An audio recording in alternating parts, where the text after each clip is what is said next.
Graça e paz para todos os irmãos, amém? Rapaz, quando o Mark falou comigo, acho que eu não estava meio tendo noção do que ia fazer, não. Ele, quando falou comigo a respeito, para mim poder contar o meu testemunho, depois que eu parei para pensar, poucas pessoas sabem do meu testemunho. Acho que só meu pastor e a minha esposa, as pessoas mais próximas da minha família. E aí, quando ele me chamou, eu aceitei na hora. Falei, tranquilo, de boa, com certeza. Só que eu contei só um pequeno detalhe para ele. E aí, como os irmãos têm acompanhado, desde quinta-feira tem sido ministradas mensagens.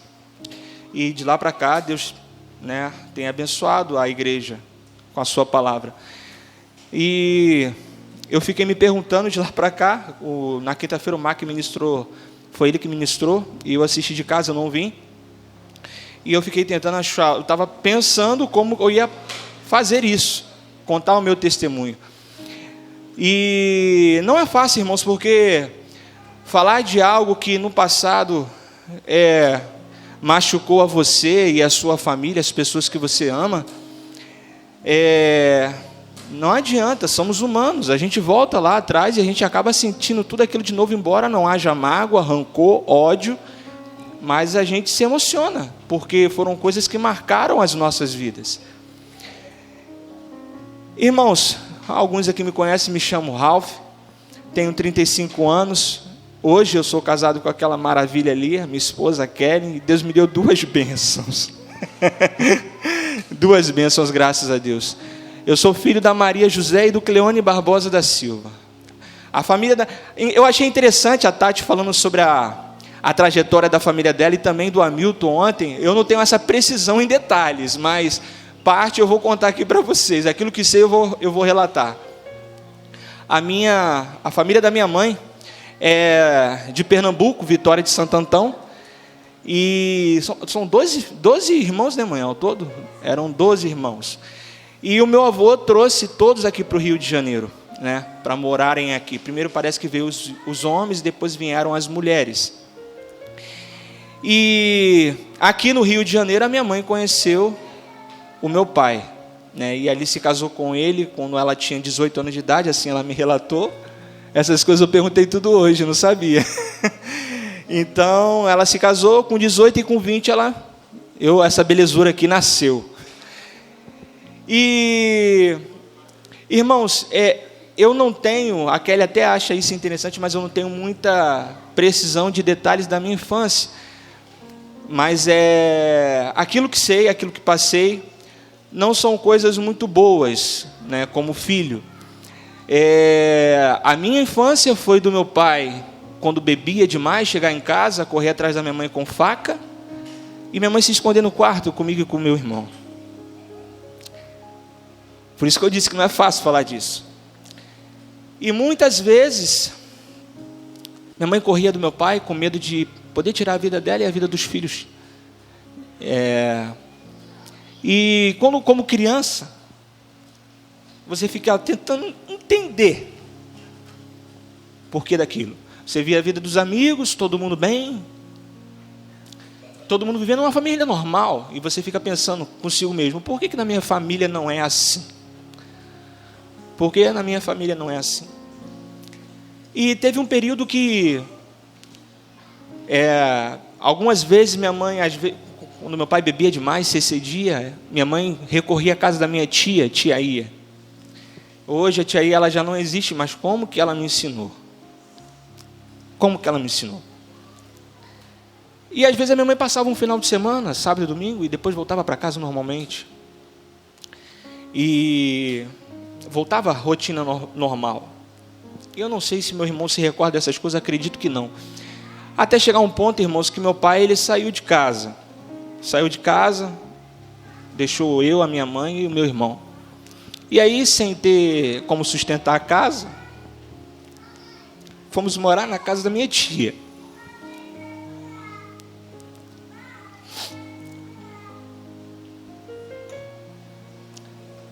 É difícil. Impossível não se emocionar. E ali, minha mãe teve que trabalhar para poder ajudar nas despesas da casa do meu tio. A família da minha mãe é muito grande. E ali a minha mãe começou a trabalhar e quem tomava conta de mim e do meu irmão era a minha tia Ia. E ela passou a ser a minha mãe.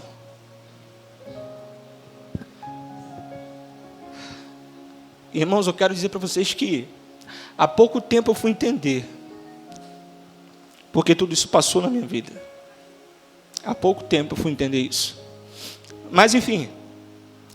E ali ficamos 3 anos na casa da minha tia e meu pai aparece novamente. E ali então, minha mãe, ela disse que não gosta dele não, mas ela gosta. Aceitou ele de volta, apareceu um pretendente, rapidinho o camarada apareceu. E ali voltamos a morar novamente. A família se uniu e graças a Deus de lá para cá não se desfez mais. E ali eu fiquei na casa dos meus pais até eu me casar. Hoje meu pai ainda não se converteu, mas é motivo das minhas orações, da oração da minha mãe, acredito que sim. É teimoso, é cabeça dura demais. Mas a minha oração diante de Deus é que nenhum dos meus se perca, mas que o Senhor possa o ressuscitar no último dia. Eu tenho visto familiares que nunca se converteram ao Senhor, mas no último momento acabam entregando a sua vida a Ele. Então, seja antes ou na hora, eu tenho certeza que Deus ele vai fazer uma obra na vida do meu pai. Com certeza, é nesse Deus que eu creio. Há pouco tempo, eu lembro que estava com o pastor ali fora conversando na escola dominical e eu falando, nossa, como que é cabeça dura, como que não ouve a gente, parece. E o pastor André parece que me deu puxão de orelha. Mas quem disse que é a fé dele? É a tua fé.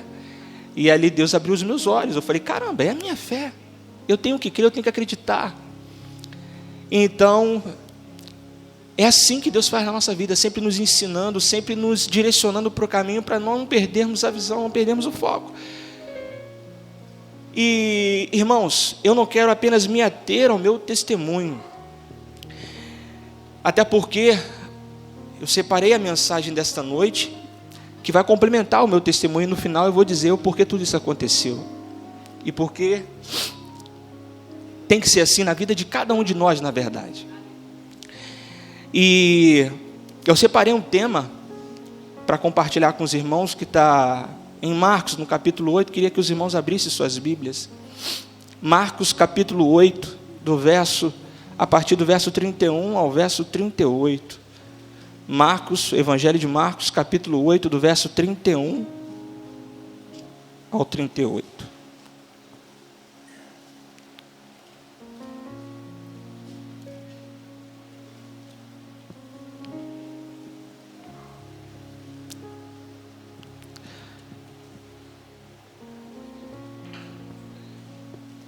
Diz assim a palavra do Senhor. Então, passou a Jesus ensinar-lhes que era imperioso que o Filho do Homem fosse vítima de muitos sofrimentos, viesse a ser rejeitado pelos líderes religiosos, pelo chefe dos sacerdotes e pelos mestres da lei. Então, fosse assassinado para depois de 3 dias ressuscitar. E Jesus falou sobre esse assunto de maneira clara. Mas Pedro, chamando-o em particular, começou a censurá-lo energicamente. Entretanto, Jesus voltou-se, olhou para seus discípulos e repreendeu severamente a Pedro, exclamando: para trás de mim, Satanás, pois não estás pensando na obra de Deus, mas nas ambições humanas. Em seguida, convocou Jesus a multidão e os discípulos e os desafiou: se alguém deseja seguir-me, negue-se a si mesmo, tome a sua cruz e venha após mim. Quem quiser, pois, salvar a sua vida, perdê-la-á, mas quem perder a sua vida por minha causa e pelo Evangelho, salvá-la-á. Portanto, de que adianta uma pessoa ganhar o mundo inteiro e perder a sua alma? Ou ainda, o que uma pessoa poderia dar em troca da sua alma? Assim sendo, numa época como esta de incredulidade e perversidade, se alguém tiver vergonha de mim e dos meus ensinamentos, então o Filho do Homem, quando voltar na glória do seu Pai, juntamente com os santos anjos, também a essa pessoa não oferecerá honra. Pai, te agradecemos pela sua palavra, Senhor, lida aqui nesta noite. Aquilo que eu digo na minha casa, Senhor, eu digo aqui. Sozinho não posso, sozinho eu não consigo, mas que nesse momento, Pai, o Teu Espírito Santo possa me usar para a ministração, Senhor, da Tua palavra, em nome de Jesus. Amém. Muitos aqui nessa noite conhecem a respeito da história de Jesus, conhecem a respeito do Messias. Em dada ocasião, Marcos relata que ele estava ensinando os seus discípulos e explicando a eles que era necessário que ele padecesse, que ele morresse, de que tudo isso ele precisaria cumprir. Ele não poderia deixar de cumprir tudo aquilo que estava escrito a respeito dele, porque o Antigo Testamento faz expressão dessa palavra, dizendo que o Messias que viria, iria morrer, iria padecer por amor de todo ser humano, para pagar o preço dos nossos pecados. Em Salmos tem 3 capítulos que falam a respeito disso, Isaías, Zacarias. O Antigo Testamento está repleto de passagens que apontam para a vinda do Messias e o que iria acontecer a ele aqui nesta terra. Então os discípulos, Jesus ensinando os discípulos exatamente sobre essas coisas que iriam acontecer a ele. Então Pedro pega e o chama e diz: mestre, de forma alguma isso te sucederá. Na mente de Pedro, aquele Cristo, aquele Messias, não era para ser crucificado, não era para padecer, não era para morrer. Na mente de Pedro, aquele Cristo que ali estava diante dele, é para viver ali em reino, em majestade e glória. Assim ele pensava na mente dele. E então, Jesus o repreende na frente de todos. Jesus o repreende. E por que motivo Jesus o repreende? Sabemos que os discípulos andaram com Jesus, viam tudo que Jesus fazia, as maravilhas que Jesus fazia, viram milagres. A palavra vai dizer que Deus lhes deu provas incontestáveis de que Ele era o Cristo, ou seja, não tinha como negar, não tinha como duvidar. E mesmo assim, os discípulos ainda duvidaram em seus corações. Por quê? Por que motivo? O sofrimento e a humilhação não correspondiam ao Messias que estava na mente de Pedro, o libertador de Israel. Ao tentar persuadir Jesus e ter compaixão de si mesmo, para não se entregar ao martírio e à morte, Pedro cai no mesmo discurso usado por Satanás no início do ministério de Jesus Cristo.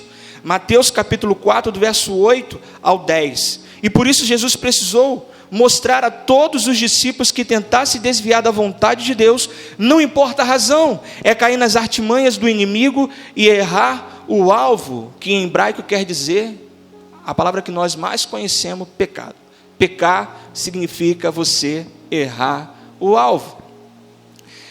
O diabo tentou fazer isso com Jesus lá no deserto, quando tentou mostrar todas as glórias do reino. Olha, tudo isso te darei se prostrado me adorares. Está escrito. Diga a essa pedra que transforma em pães, e se tornarão pães. E Jesus diz, está escrito. Nem só de pão viverá o homem, mas de toda a palavra que procede da boca de Deus. Vai-te, Satanás, porque está escrito que só a teu Deus servirás e adorarás a Ele e servirás culto. É interessante, irmãos, algo me chamou a atenção. Eu pedi o auxílio do Espírito Santo porque eu achei muito impressionante como o diabo tentou Jesus. O diabo tentou Jesus com a própria palavra. Ele usou da palavra, omitindo parte dela para tentar induzir o Filho de Deus ao erro.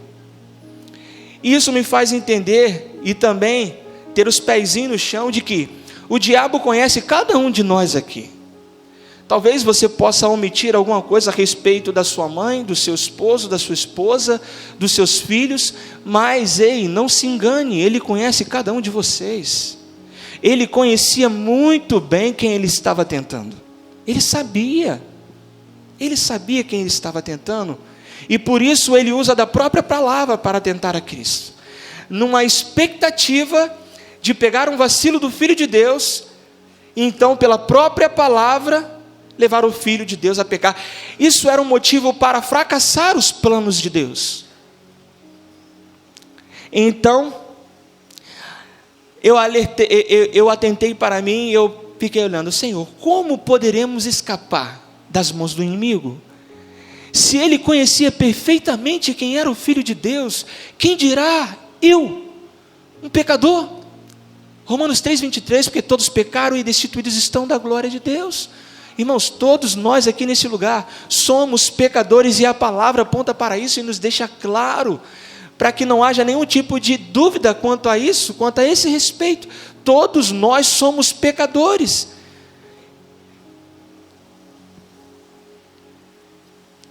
Então, quando o diabo tenta Jesus, ele utiliza da própria palavra para induzi-lo ao erro, ao citar Salmos 91, do verso 12 ao 13. E Jesus também pela palavra responde, dando como resposta Deuteronômio 6,16. Nosso adversário conhece perfeitamente quem somos, nossas fraquezas, nossos defeitos e nossas limitações. Apenas pela palavra de Deus é que conseguimos vencer o diabo. Atente bem como Jesus respondeu ao diabo. Atente bem. Apenas com 2 palavras, Jesus venceu aquela tentação. E quais são essas 2 palavras? Passa pela cabeça dos irmãos. Está escrito. Ei, está escrito. Ei, está escrito. Está escrito. Eu fiquei, na hora que eu estava meditando em cima disso, eu falei, a minha prepotência um pouquinho, né? E eu pensei, nossa, o diabo se esqueceu quem Jesus era. O Espírito Santo, não, ele não esqueceu quem ele era. Ele sabia perfeitamente quem ele era.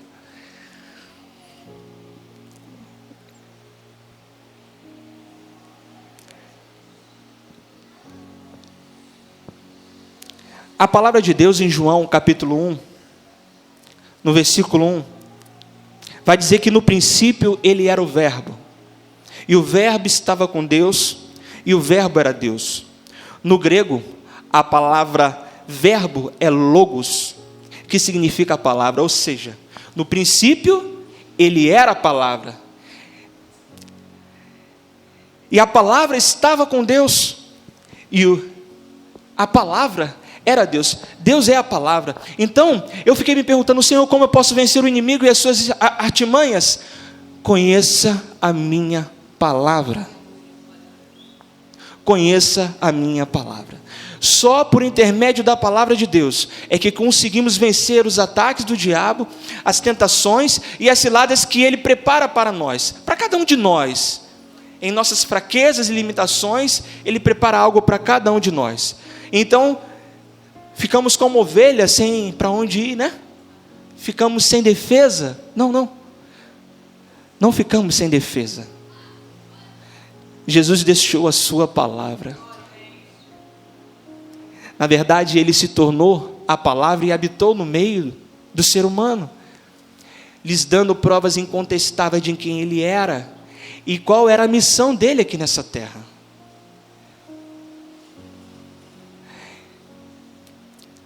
Eu confesso que na hora que eu estava pensando no meu testemunho, e eu fiquei, Senhor, por que passar por tanta coisa ruim?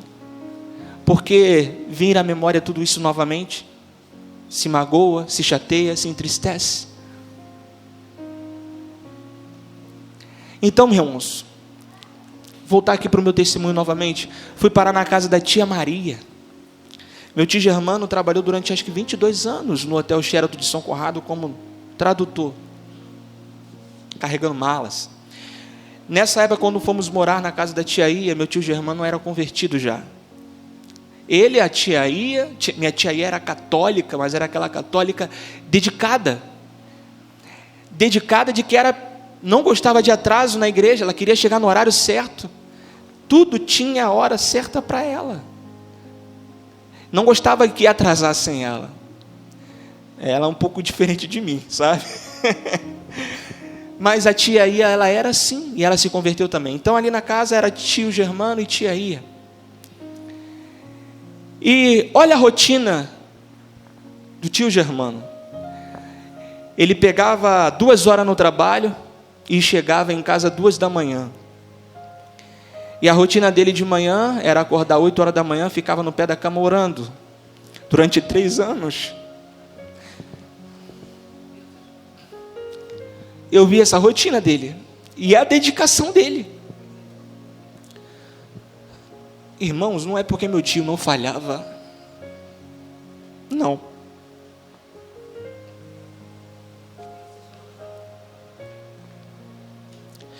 Então, ali na casa da minha tia, Deus me deu referências de quem ele era.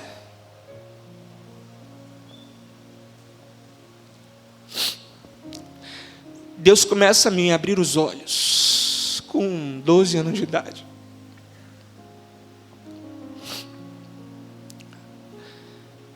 E ali eu vi o compromisso com meu tio. Meu tio era de pregar na igreja, até hoje é. E a dedicação dele de orar, de ler a Bíblia. A casa da tia era bem movimentada, sabe? Enquanto ele estava em casa todo dia de manhã, muitas pessoas frequentavam a casa deles, amigos. E era sempre conversas a respeito de quê, irmãos? Imaginem. Imagine um monte de pessoa bem conhecida na palavra, era só Bíblia. E muitas vezes eu ficava pensando, meu Deus, o pessoal só fala de Bíblia? Caramba, estou na casa que é só Deus, Deus, Deus, Deus, Deus, Deus, Deus. Só Bíblia, só Bíblia. Então eu comecei a ver a rotina do meu tio. E há uns 2 anos, o encontro que nós fomos tem o quê? 2 anos ou 3 anos que nós participamos? 2 anos. Há 2 anos atrás, o Senhor me trouxe isso em memória, no encontro com Deus, que nós participamos. Então Jesus respondeu no meu coração,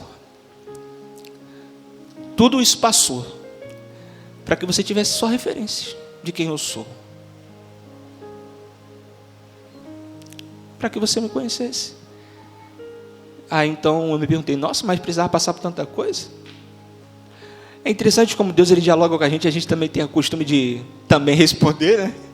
Mas Jesus com todo amor e mansidão, ele nos responde. E ali eu tive parâmetros do que se dizer do que é ter uma vida cristã e dedicada ao Senhor. Na minha própria família. Deus me deu isso.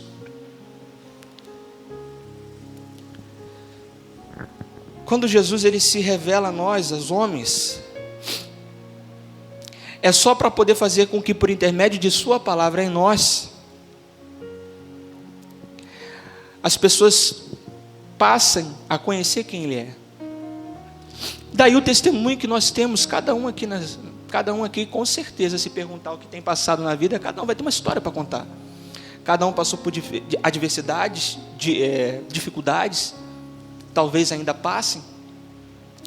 Mas Deus ele tem um propósito na vida de cada um de nós. E por mais que nos esquecemos disso, por mais que por um breve momento deixamos isso de lado, Deus ele não se esquece, ele continua trabalhando no coração de cada um de nós. E ele vai trabalhando. Irmãos, e deixa eu dizer uma coisa para você, ele vai trabalhar até você fechar os seus olhos aqui nessa terra. Essa é a missão de Jesus. Talvez a maior dificuldade de Jesus não fosse provar para toda aquela multidão que ia em busca dele por conta dos milagres, da comida, do alimento que Jesus multiplicava. Talvez a maior dificuldade de Jesus não era lidar com a multidão, e sim com os próprios discípulos. Pois vendo o que Jesus fazia, tudo o que Jesus fazia, eles ainda em seu coração estavam endurecidos, não conseguiam compreender. Por quê? Por que eles não compreendiam? Então, Jesus tinha essa missão, essa tarefa de fazê-los entender o porquê ele teria que passar por tudo aquilo.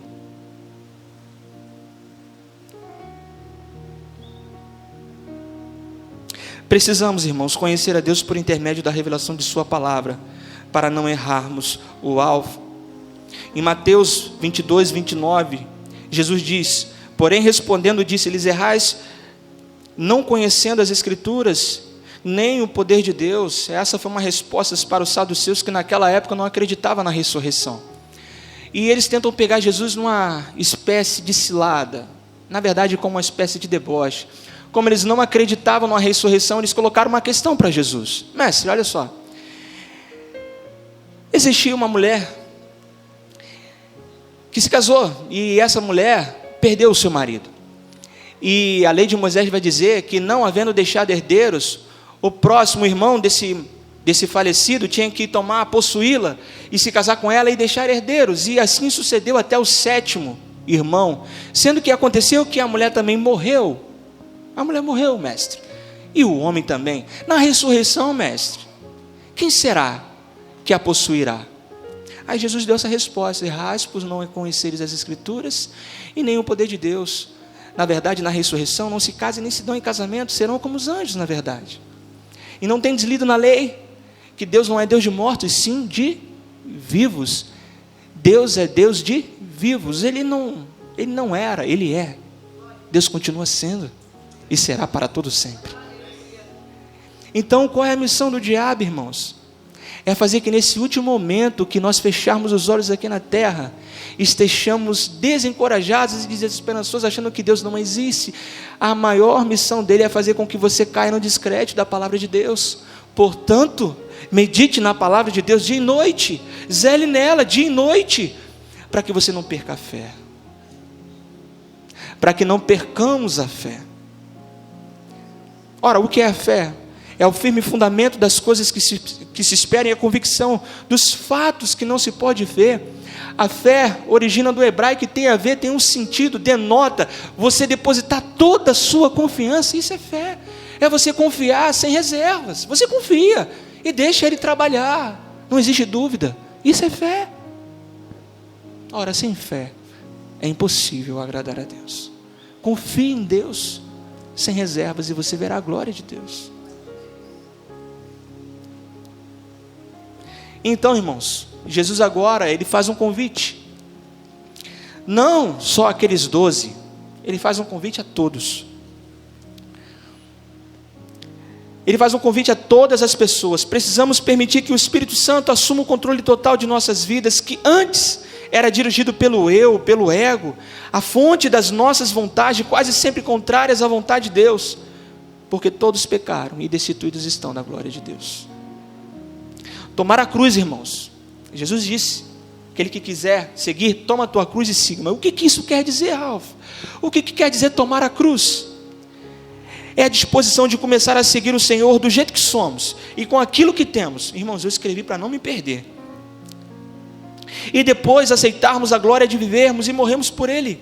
Porque se vivemos, para o Senhor vivemos. Se morremos, para o Senhor morremos.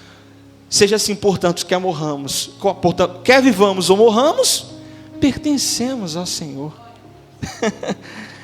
E assim, ao conclamar todos a segui-los a Jesus, Jesus estava dizendo que mostraria pessoalmente o caminho da verdadeira entrega a Deus, do sofrimento, do martírio, da morte e da ressurreição, para a vida eterna de comunhão com o Pai. Jesus disse, João 14,6, eu sou o caminho, a verdade e a vida. Ninguém vem ao Pai a não ser por mim. Ele veio simplesmente para mostrar o caminho. Ele é o parâmetro.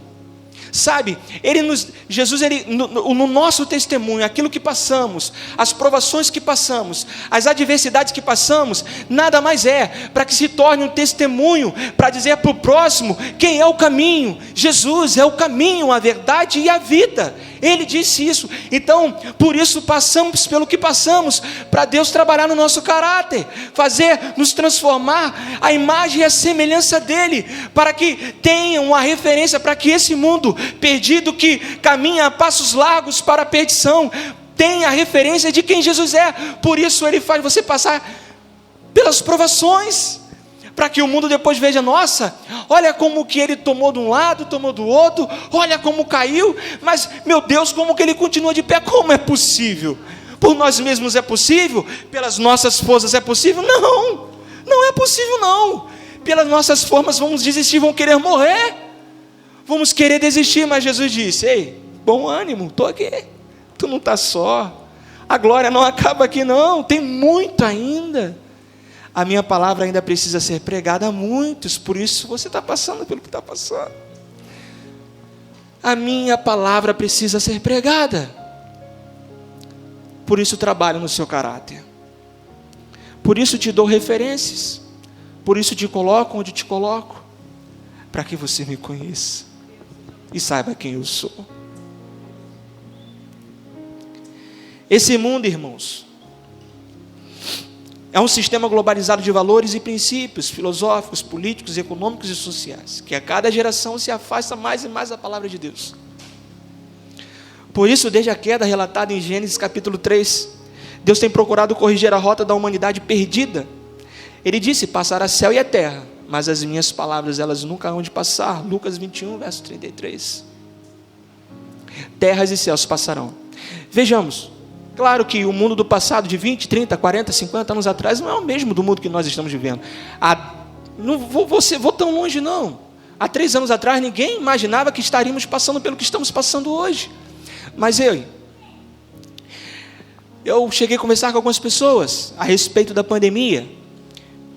Irmãos, é o que eu penso, é o que eu acho. Todo mundo pode discordar, cada um tem a sua opinião. Mas nesse tempo presente, essa pandemia, ela veio não para provar o ser humano que está lá fora, longe de Deus, é para provar a mim e você. É nisso que eu creio. Você acha que passaríamos com muitas coisas boas ao lado de Cristo? Acha que é só comida e... Quem gosta de Coca-Cola e refrigerante do melhor? Acha que é só isso? Acha que era só coisa boa que passaríamos aqui nessa terra? Não, irmãos, não era não. Não era não. Olha, desculpa o termo chulo, mas a pindaíba em que Jesus se encontrava lá na tentação do deserto. E o diabo veio com o quê? Com toda a artimanha dele. Olha, está escrito. Diga a essas pedras que se tornam em pães, elas se tornarão em pães. Jesus passou 40 dias no deserto. Eu fico imaginando. Olha, e a Bíblia vai dizer que Jesus passou por tantas outras provações e nem todas elas estão relatadas. Imagine o que ele passou. Isso é só a ponta do iceberg. É só a ponta do iceberg. E o que manteve o Filho de Deus firme foi a palavra dele. Não foi mais nada. Não foi mais nada. Então, fique firme com o Senhor e a sua palavra. Cuidado com as suas referências. Olha quem você anda admirando. Olha quem você anda assistindo na internet. Olha com status de Facebook, WhatsApp, Instagram. Cuidado com essas coisas. Ele é sutil. Quando a gente pensa que não, estamos no laço. E ele só faz isso. E pronto, a queda é grande. E para se levantar, só Jesus. Só Jesus, com toda a sua misericórdia e amor. Não é fácil.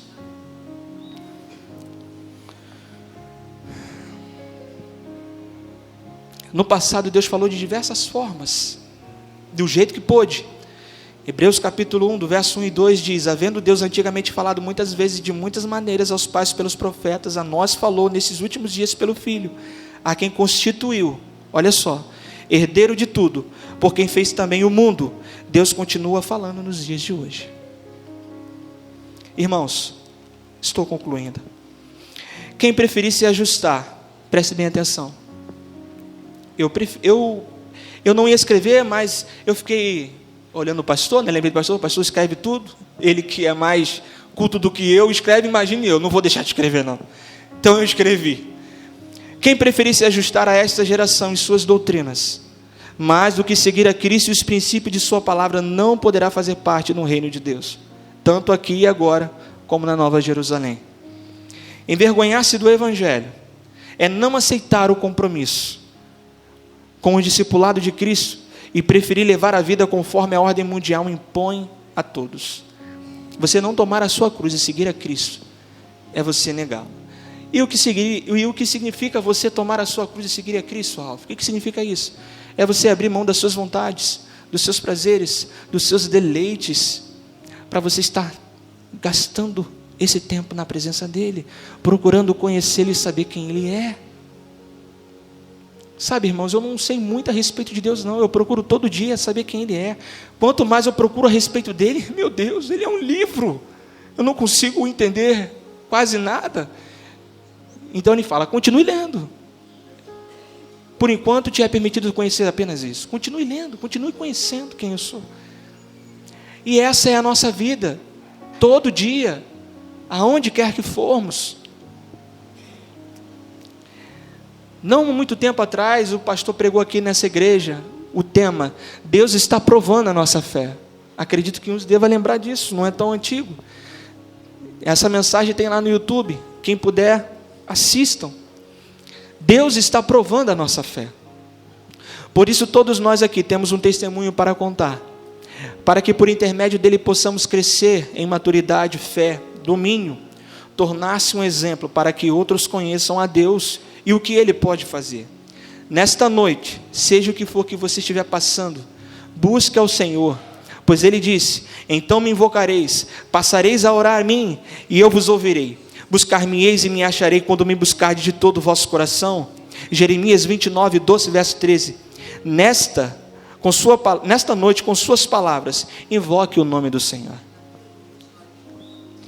Se você não tem referências, se na sua família você não tem referências de pessoas seguir a Cristo, hoje nessa noite aqui foi apresentado você uma referência. Por isso que eu não quis me ater apenas ao meu testemunho, porque eu fiquei preocupado. Eu preciso mostrar o que Deus fez em mim e também dizer o que Ele é capaz de fazer, sendo Ele o Cristo. E por isso eu separei a mensagem nesta noite.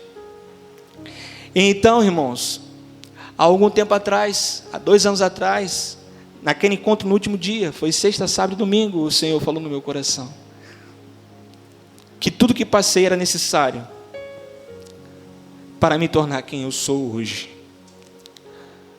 Ou seja, por mais que eu não queira admitir, se eu não tivesse passado pelo que passei, eu não sei quem pessoa eu seria hoje. Eu não sei se eu seria um filho revoltado contra meu pai, até porque durante todo o tempo, vendo o que meu pai havia feito, eu tinha tudo para ter ódio do meu pai. Hoje eu dou bênção para o meu pai, eu beijo no rosto, eu amo meu pai, não existe, graças a Deus eu posso dizer isso de coração, não existe ódio nem rancor pelo meu pai, apenas amor. Deus me ensinou o tempo todo, porque todos pecaram e destituídos estão da glória de Deus, sendo justificados gratuitamente por sua graça, mediante a redenção que há em Cristo Jesus. Só no nome de Jesus há redenção, e por isso eu tinha que perdoar, por isso eu não poderia o ignorar, não, por isso eu não, Jesus dizia o tempo todo, olha, para você não cabe esse caminho, por mais que você agora não entenda isso, não existe mágoa aqui para você, só amor, só amor, só amor. Então, depois que meu pai voltou para casa, toda aquela memória, ela não havia sido esquecida. Em um momento, quando ele bebeu, ele partiu para cima da minha mãe, eu já era crescido, eu estava acho que com 16 ou 17 anos, era pouco maior que ele. Então, aconteceu o que me marca até hoje, e do qual me arrependo até hoje. Meu pai se levantou contra minha mãe, para agredi-la, e eu falei para ele, ei, lá atrás, não, eu era pequeno, agora eu sou grande, você não vai bater nela. Irmãos, bêbado não tem equilíbrio, bêbado, por mais que as pessoas não queiram admitir, só quem passa por isso é que vai entender. Bêbado não sabe o que faz, e não sabe mesmo, fica cego. E meu pai passou para cima de mim, e ele acabou caindo, e eu agredi meu pai no chão, na cozinha da nossa casa. E cada soco doía mais em mim do que nele.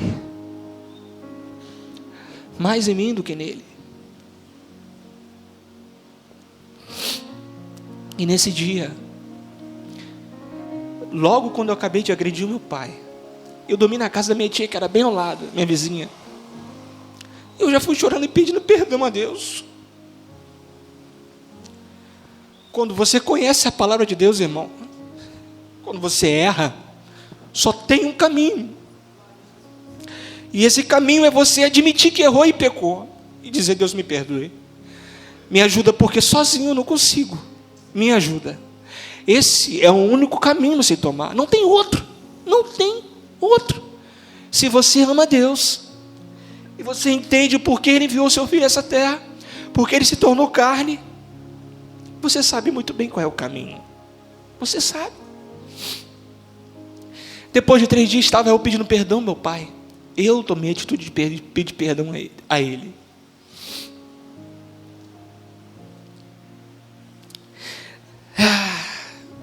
Olha, o Mark, quando falou quando a Vina Milton pregar ontem, eu falei, meu Deus, isso é muito difícil, cara. Tu lembrar de coisas boas, olha, é muito bom. Mas tu lembrar de coisas ruins, ninguém quer lembrar de coisas ruins, todo mundo quer esquecer o passado. Ninguém quer lembrar de coisas ruins, não, gente. Se perguntar para cada um de nós, que você quer lembrar da coisa ruim? Não, isso aí passou, eu quero saber disso não. Agora a vida nova, tudo novo. Deus fez tudo novo. E de fato faz, mas ninguém quer lembrar. Não questione o que você está passando nessa noite. Entrega teu caminho ao Senhor. Confia nele. E o mais Ele fará. É o que eu tenho para dizer para os irmãos nessa noite. Mais do que ver mensagens na internet, busca o Senhor. Mais do que na igreja, vendo mensagens e mensagens após mensagem, primeiro, busca o Senhor. Mais do que ouvir aquele pastor, aquela mulher que você aprecia ou admira tanto, primeiro, busca o Senhor. Busca o Senhor. Busca o Senhor. Busca o Senhor. Cada um tem uma história, cada um tem uma vida, cada um tem a sua maneira de falar. E às vezes a gente passa perdendo tempo assistindo pregações e pregações, e olhando e se admirando pela história de um e de outro, e se esquece de olhar para a nossa própria história. Deus está te dando a oportunidade de você olhar para a sua história e ver, ei, a sua história existe, estou aqui, olha o que eu posso fazer por intermédio dela.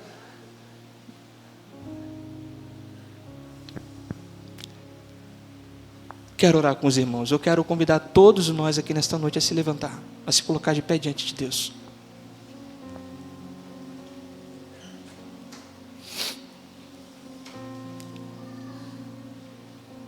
Sabe, talvez possam ter pessoas aqui temerosas quanto à pandemia, quanto ao que ela pode acontecer, ou não. Pode ser que todo mundo esteja firme no Senhor, confiante na sua palavra. Mas eu tenho algo a lhe dizer. Pensai nas coisas que são do alto, não das coisas que são dessa terra. Se começarmos a pensar nas coisas celestiais, tudo o que Deus tem nos céus, a nossa referência passa a se tornar os céus. Então automaticamente o que a gente passa a querer, irmãos? Passamos a querer os céus. Queremos estar nos céus.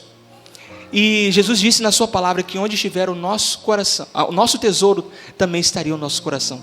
Se o nosso coração estiver nos céus, deixa eu te dizer o que vai acontecer. Isso é automático. Você não vai se preocupar com o Covid-19, com a pandemia. Você não vai se preocupar com câncer, com a AIDS ou qualquer outra doença que possa acometer o seu corpo. Você vai se alegrar. Por quê? Vai matar o corpo. E aquilo que o diabo fez durante tanto tempo enquanto você viveu, ele não conseguiu. Você morreu, e aí, o que acontece? Jesus está lá, com a mão estendida, filho, venha, os céus aqui, está para você, a sua vida terrena passou, agora toma aqui, tudo te é novo, é teu, eu conquistei por amor a ti. Então tudo aquilo que ele correu aqui nessa terra, ele não conseguiu. O que acontece? Ele perdeu. Você está nos braços do Pai, e ninguém pode te tirar de lá. Ele não pode fazer absolutamente nada. Ele não pode fazer nada, ele não tem esse poder. E deixa eu te dizer mais, no fim dos tempos, ele se irá levantar, e ele também confessará que Jesus é o Senhor. Jesus é o Senhor. Esse é o Deus que você serve. Esse é o Deus que você serve. Vale a pena sofrer, vale a pena morrer aqui, deixar tudo passar. Deus irá te levantar para proclamar às nações que Ele é Rei. Ele é Rei. Pai, te damos graças pela Tua palavra ministrada aqui nesta noite, ó Deus. Sozinho, ó Deus, Tu sabes que eu não posso. Por isso eu te agradeço, porque a Tua presença aqui é notável, Pai. E eu te agradeço por cada vida aqui presente nesta noite. Obrigada, Senhor, por tudo que tem se passado em nossas vidas. Obrigada pelas provas e lutas e provações que temos passado, Senhor. O Senhor está conosco. E para isso para cada um de nós nos basta. Não importa o resto. O Senhor está conosco. E essa é a nossa alegria, essa é a nossa confiança. Amado Pai, se tem alguém aqui nesta noite, se tem alguém aqui, ó Deus, que talvez se encontra desacreditado, preocupado quanto às coisas da vida, ó Deus, trabalhe nos corações, levante cada um, trabalhe no coração de cada um, nas famílias, aqueles que estão longe do Senhor. Pai, o Senhor disse que a vontade, o Filho disse a vontade do Pai, a Tua vontade, ó Deus, é que te conheçam a Ti como único Deus e o Filho a quem enviaste. Ó Deus, o Senhor disse qual era a Sua vontade expressa, que te conhecesse. Aqui nesta noite todos, ó Deus, tenham conhecimento de quem o Senhor é. Ó Deus, tenham conhecimento de quem o Senhor é. Portanto, ó Pai, a Tua palavra ela foi lançada ao coração de cada um nesta noite. Agora, Deus, eu creio no Senhor e no poder da Tua palavra, da qual é poderosa, Senhor, para poder, ó Deus, frutificar, ó Deus, e dar frutos, ó Deus, de 10 a 100, de 100 a 1000, e assim se segue, Senhor. Ó Deus, abençoe cada vida aqui nesta noite, cura cada vida aqui nesta noite, ó Deus, levanta cada vida aqui nesta noite, ó Deus, para que estejam firmes no Senhor e na Tua palavra, ó Deus, e que possam confessar hoje e amanhã, e ó Deus, e até os fins do dia, que o Senhor é Deus, que o Senhor é Deus, que o Senhor continua trabalhando, de que o Senhor existe, e que vale a pena estar ao teu lado, em nome de Jesus, em nome de Jesus. Toque, ó Deus, ao coração de cada um, abençoe as famílias, Senhor, abençoe a nossa igreja, Senhor, ó Deus, toque ao coração, Senhor, daqueles que estão em suas casas ouvindo esta mensagem, ó Deus, aqueles que estão aqui nesta noite, Senhor, alcance suas famílias, ó Deus, e que a Tua presença aqui nesta noite, ó Deus, essa glória tangível, ó Deus, alcance, Senhor, a vida de cada família aqui representada, Senhor, em nome de Jesus,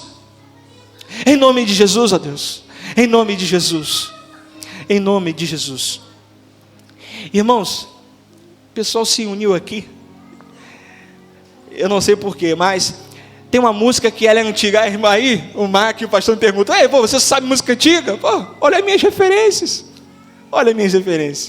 meu tio é só 25 anos mais velho do que eu, então quando eu ouvi as mensagens, na época dele era, né, o que é algo novo para nós hoje, mas essa música, ela reflete bem, e ela é muito fácil de cantar. Ela começa assim: o Espírito de Deus está aqui, operando em nossos corações,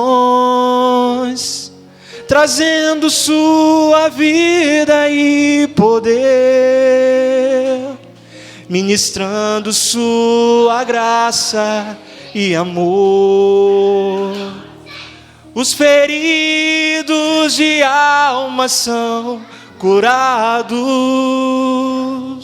os cativos e oprimidos livres são, os enfermos e doentes são sarados, pois o Espírito de Deus está aqui. Pai, eu quero te adorar, em espírito, em verdade. Pai, eu quero contemplar sua glória e majestade, não apenas no átrio ou no santo lugar. Eu quero te entronizar entre os querubins. Oh, leva-me à sala do trono, Cante para te adorar, Senhor. Oh, leva-me à sala do trono, leva-nos, ó Deus, para te adorar, Senhor, para te adorar, Senhor, para te adorar, Senhor. Irmãos, eu finalizo aqui minha palavra, eu deixo com o Mark agora, e que Deus possa trabalhar no coração dos irmãos. Amém?